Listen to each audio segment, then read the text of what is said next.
नमस्कार. आज 24 मार्च संध्याकाळचे 7:30 वाजलेत. आज आपण बघूया की 25 मार्चचा हवामान अंदाज. तत्पूर्वी सर्व शेतकरी बांधवांना होळी सणाच्या खूप खूप शुभेच्छा. आणि शेतकरी बांधवांना देखील माहिती आहे की होळीपासून उन्हाचा चटका वाढत असतो.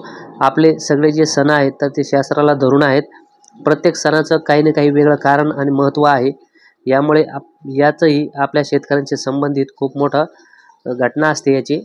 तर आपण जो काल अंदाज दिला होता त्याप्रमाणे मराठवाड्यामध्ये गडगडाटी पाऊस सुरू झालेला आहे.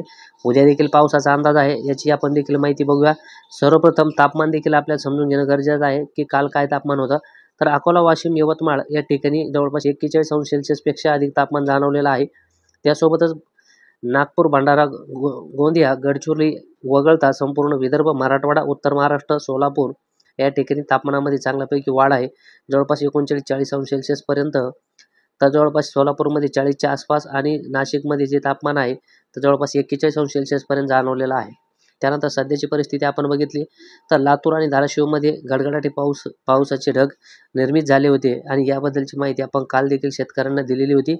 आणि परवा पण सांगितलं होतं की दक्षिणेकडील विभागामध्ये काहीसं ढगाळलेलं वातावरण किंवा पावसाची शक्यता आहे.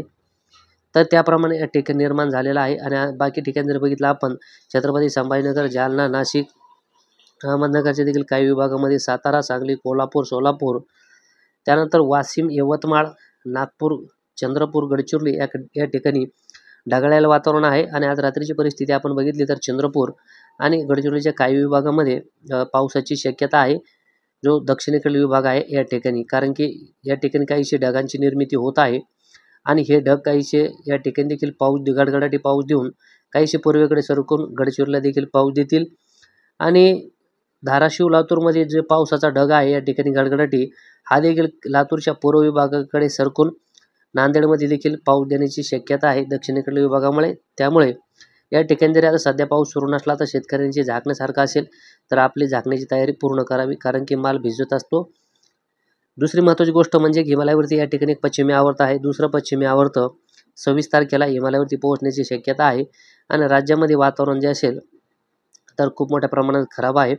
खास करून मराठवाड्यातील दक्षिणेकडील विभागामध्ये त्याचं प्रमुख कारण म्हणजे तामिळनाडू, कर्नाटक, दक्षिणेकडे मराठवाडा आणि विदर्भाच्या पूर्व विभागापासून एक हवेचा कमी दाबाचा पट्टा सक्रिय झालेला आहे. आणि यामुळेच गडगडाटी पावसाचा सक्रिय आहे. आणि उद्या देखील याची सक्रियता काहीशी वाढणार आहे. ती देखील खास करून विदर्भामध्ये अंदाज आहे. भंडारा, गोंदिया, चंद्रपूर, त्यासोबत गडचिरोली, यवतमाळ, नांदेड, लातूर, धाराशिव, सोलापूरचा पूर्वेकडील विभाग, परभणी आणि हिंगोलीचा दक्षिणेकडील विभाग, कदाचित बीडचा देखील काहीसा दक्षिण पूर्वेकडील विभाग येऊ शकतो. या संपूर्ण ठिकाणी जे असेल तर उद्या गडगडाटी पावसाचा अंदाज आहे. त्यामुळे शेतकऱ्यांनी आपल्या जर गावासारखं पीक काढणीला असेल तर उद्यासाठी ते काढून घ्यावं, कारण की या ठिकाणी पाऊस आल्यानंतर आपल्या पिकाचं नुकसान होत असतं.